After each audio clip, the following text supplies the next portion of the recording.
দুই পাশে ছোট ছোট পাহাড়, আর এই পাহাড়ের বুক চিরে বয়ে গেছে শত শত হাজার হাজার একর জমির চা বাগান। সব মিলে একটা মনোমুগ্ধকর দৃশ্য। এরকম একটা দৃশ্যে দৌড়াতে পারাটা সৌভাগ্যের ব্যাপার। যদিও আমি এর আগে কখনো সিলেট আসিনি, এই প্রথমেই সিলেট আসা, আর রানের উদ্দেশ্যে আসা। 10 কিলো রান করতেছি, প্রায় 5 কিলোর কাছাকাছি। আরও 5 কিলো রান করতে হবে, হাফ কিলোমিটার গিয়ে ব্যাক করব।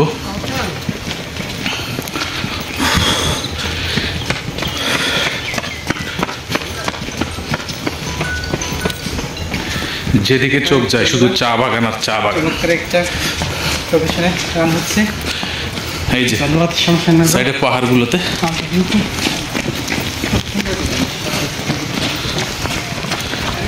চা বাগান, যত দূর চোখ যায়।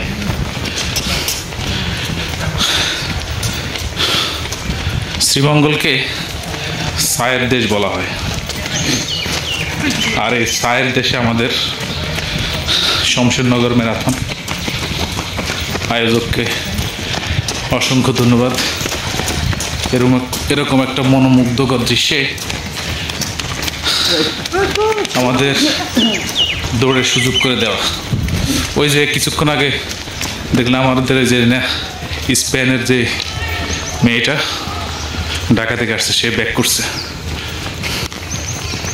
ধন্যবাদ সবাইকে।